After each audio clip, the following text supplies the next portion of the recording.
2024印尼最新恐怖片《Indigo》，这次的孕妇厉鬼有点猛，请在家人陪同下谨慎观看。这个女孩名叫卡拉，拥有着无人能及的绘画天赋，但最近她却总是和一个虚拟孕妇隔空对话。母亲察觉不对劲，就请来卡姐降妖除魔。可卡姐在和女孩进行了短暂交流后，却给了这样一个答案。她说卡拉和自己一样，天生拥有第三只眼，而且这种能力会随着年龄增长而增强，不仅能清楚地看到那些虚拟鬼怪，甚至还能听到他们说话，和他们沟通交流。此时卡拉正在四处寻找那个虚拟孕妇，突然楼上传来咚咚咚的脚步声，两人赶紧循声跑上去查看。看着半遮半掩的房门，卡拉以为孕妇朋友躲在里面，就让卡姐进去一探究竟，结果却看到了一张逼真的孕妇画像，而这就是卡拉所画。卡姐察觉不妙，想要离开，可卡拉身后的房门却无人自开，下一秒她就被吸进了黑暗之中。三人见状上前疯狂撞门，可卡拉还是不可避免的身受重伤。看着女孩腹部的新鲜抓痕，卡姐认为虚拟孕妇很可能想占据女孩的肉身。卡拉父母一听此话当然不乐意，当即就决定让卡姐封印女儿的第三只眼，并让她忘记她身上发生的所有怪事。一转眼来到了2023年，卡拉不仅成为了一名出色的画家，还拥有了一家属于自己的艺术画廊。此时他正在向客人介绍自己的创作灵感，因为人类的贪婪和自私，战争和自然灾害也在不断增加，所以他希望这些画能触动人们的内心，做些力所能及的事，保护地球。随后他便将两人带到一座雕像前，据说四周没人时，这个雕像就会复活。卡拉当然不信这种无稽之谈，直言他就是个死物，根本不可能。这时卡拉的男友小胖正好赶来，他正在一家建筑公司担任高管，虽然是个高薪职业，但卡拉却非要小胖尽快辞职，因为对他来说那就是个全年无休的残酷工作，再加上公司股东个个贪得无厌，所以他就想让小胖离开那里。就在这时，妹妹的老师突然打来电话，原来是妹妹小美在学校出现了异状，她最近总是被莫名东西困扰，不仅上课注意力不集中，就连睡觉都无法正常进行，甚至还在上课期间冲出教室强行阻止校车行驶。介于这些怪事，老师希望小美能回家休养一段时间。回家后，小美说出了内心的恐惧，她说她总能听到一个忽远忽近的声音，还时不时能看到一个若有若无的模糊女人，对方总是在晚上不停呼喊她的名字。卡拉认为这都是妹妹凭空幻想所致，可妹妹却说那些都是真实存在。自从爸妈出车祸那天开始，就一直围绕着她。1年前，他们一家4口搬离老房子，就在他们去新家的途中，小美却好似中邪般非要父亲停车，结果他们的父母不幸当场殒命。卡拉觉得妹妹之所以会出现那些幻想，应该是父母的离世对她产生了心理阴影，于是就让她喝下药片安心睡觉。然而妹妹的病情却始终不见好转，对此卡拉也是身心俱疲。小胖在得知了小美的现状后，就给卡拉推荐了一位通灵师，可卡拉并不相信这些怪力乱神，直接将小胖劈头盖脸一顿训。小胖无奈只得灰溜溜离开。当天晚上，小美下楼喝水时看到房门被刮开，就打算关上门回去继续补觉，没想到刚转身后面就传来一个阴冷声音，她害怕的向后看去，却被吓得瘫倒在地。卡拉和女佣听到惨叫声过来查看，小美便将刚才所见说了出来。卡拉半信半疑地打开门，不想却被这惊恐一幕吓出了一身冷汗。第二天一早，他就找到了小胖所说的通灵师，而这位通灵师正是电影开始的卡姐。卡姐一眼就看出了小美的与众不同，她说小美天生拥有会通灵的第三只眼，而且这种能力并不是每个人都有，她也是因人而异，各不相同。有的人能预知未来，而有的人则能占卜过去，但他们都有一个共同的特点，那就是每次睡醒后都会精疲力尽，因为他们的力量在梦中已经被异界的那些东西所消耗。卡拉听到这些离谱的话，以为卡姐在胡说八道，就拉着小美回了家。可小美却不这么认为，她执意要找卡姐寻找真相，结果却被姐姐直接吼上了楼。当晚，卡拉就从电视上看到一则骇人新闻，那天小美拼死也没拦下的那辆校车竟突发意外，造成23人当场死亡。结合父母车祸一事，卡拉也相信了小美有预知未来的能力。此时小美突然被一阵敲门声吵醒，可是打开门后却空无一人。小美以为自己产生幻觉，就打算关上门倒头大睡，然而还没躺下，怪事就再次发生。小美见状撒腿就跑，可房门就是死活也打不开。这时身后又传来粗犷阴冷的魔音，小美小心地回头看去，却发现一个巨丑无比的女人出现在眼前。随着对方的不断靠近，小美也只得无奈地处在原地等死。可等她再睁开眼偷瞄时，对方却凭空消失。结果卡拉听到惨叫声，急忙向楼上跑去，可妹妹的腹部还是被厉鬼抓出了无数血手印。卡拉见状赶紧追问缘由，然而妹妹却将手指向了正前方。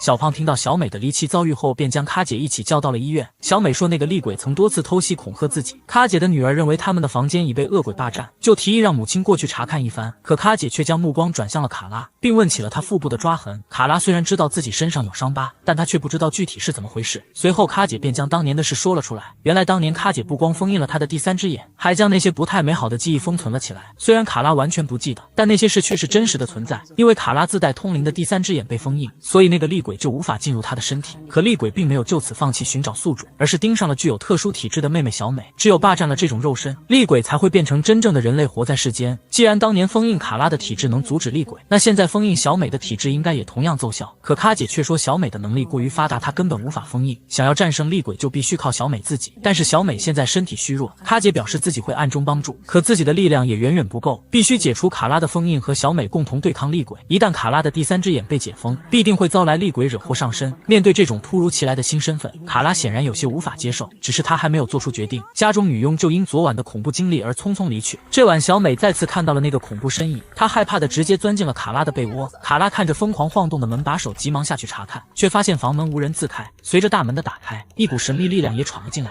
卡拉见状赶紧下楼追赶，等她找到妹妹时，却发现她身上又多出了几道血痕。为了帮妹妹彻底走出阴霾，卡拉也不再瞻前顾后畏首畏尾。经过一番神圣的灵魂洗礼后，她便找来卡姐帮自己解除封印。随着天眼被打开，那些尘封记忆也重新浮现在眼前。由于无法适应现状，卡拉整整晕迷的3天3夜。等她再次醒来时已是午夜时分。三人本想去找卡姐说明情况，可这时同事却打来电话，说画廊里已售出的壁画上出现了裂痕。作为一个工作狂，卡拉也顾不上虚弱身体，第一时间就赶到了画廊查看。就在他细细端详时，却无意间瞥见一个参观者。卡拉急忙上前打招呼。看到这一幕，卡拉疯狂逃跑，却误打误撞来到了储藏室。在这里，他再次看到惊魂一幕，原本一动不动的雕像却突然变成了行动自如的舞者。这种颠覆三观的画面让卡拉崩溃不已。还好小胖和小美及时赶来，那种恐惧才逐渐消退。随后三人便找到卡姐商量对策。卡姐表示卡拉的通灵能力已经完全恢复，现在是对付那个孕妇厉鬼的最佳时机，只要俩姐妹齐心协力，就会彻底打败她。为了达到事半功倍的效果，小美必须在仪式前进行洗礼和祷告。没想到那个厉鬼却再次出现。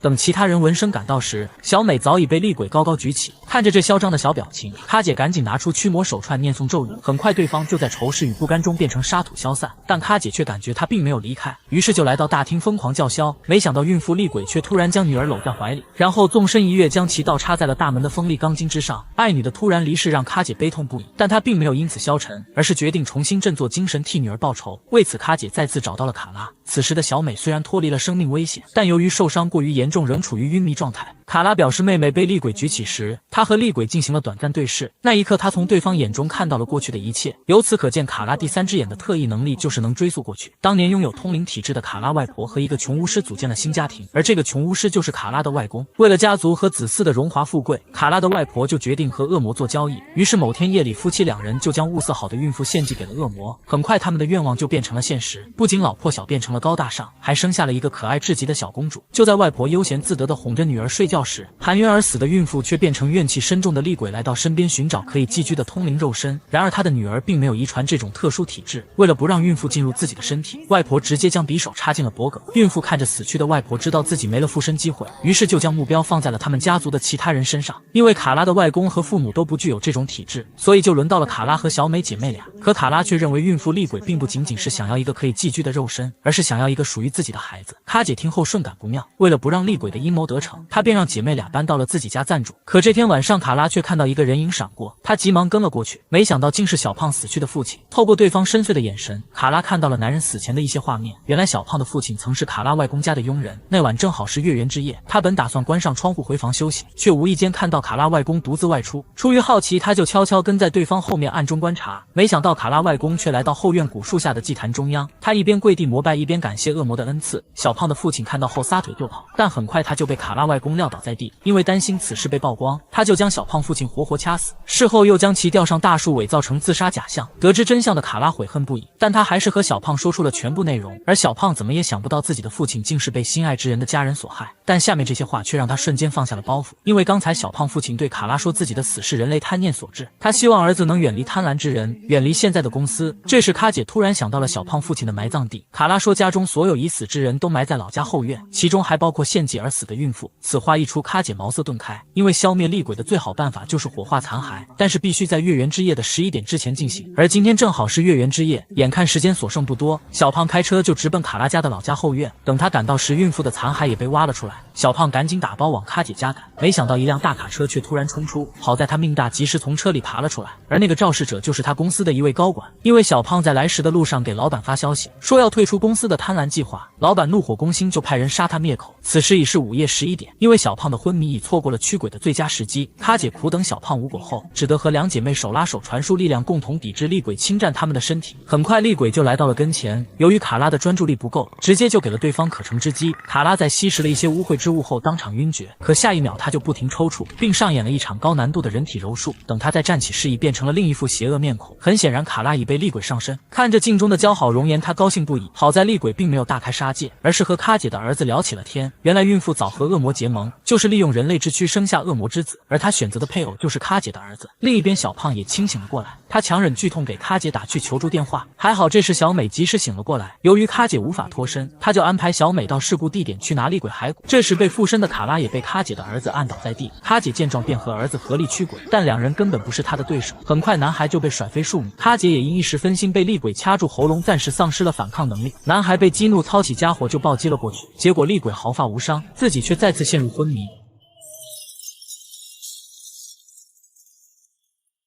由于摔得不是很严重，没一会男孩就清醒了过来。此时厉鬼正和卡拉争夺身体的控制权，看着镜中的卡拉，厉鬼心生一计，他决定杀死卡姐的儿子，和卡拉的男友小帅生下恶魔之子。男孩看到厉鬼的恐怖模样，径直向楼上跑去，但还是没有躲过挨刀的命运。然而没过多久，厉鬼就苏醒了过来，他手持匕首来到男孩跟前行凶。还好清醒后的卡姐及时出手阻拦，但卡姐受伤严重，根本不是他的对手，还没开始就被对方死死按在了地板上。就在卡姐即将窒息的危机时刻，男孩又及时上前将厉鬼死死搂在怀里。这时小美也带着厉鬼的残骸赶了回来。卡姐将护身符交给小美，让她和儿子一起控制厉鬼，自己则将残骸带到了祭坛前开始做法。厉鬼见状奋力挣扎，就在他挣脱束缚想要夺回自己的残骸时，卡姐却先一步将其扔进了火炉之中。随着残骸的焚烧殆尽，卡拉也终于恢复了神智，但是火化仪式并没有在11点之前完成。那后面又会发生什么事呢？经过一段时间的治疗，小胖也基本痊愈。在他的指认下，那些贪婪股东也全都被绳之以法。同时卡拉和小胖的婚礼也如期举行。没想到1年后，怪事却再次发生。这晚妹妹突然梦到恶魔之子来到家中，原来恶魔在帮孕妇厉鬼寻找肉身的同时，也将自己的种子撒在了肉身里。表面上是两者的联盟，实际上却是恶魔的骗术。卡拉看着自己怀胎8月的大肚子，突然想起外公外婆说过的话，原来在和恶魔的交易中，他们不仅要给恶魔献祭一个孕妇，还答应帮恶魔生下一个恶魔之子。很显然，那个孕妇就是现在的卡拉。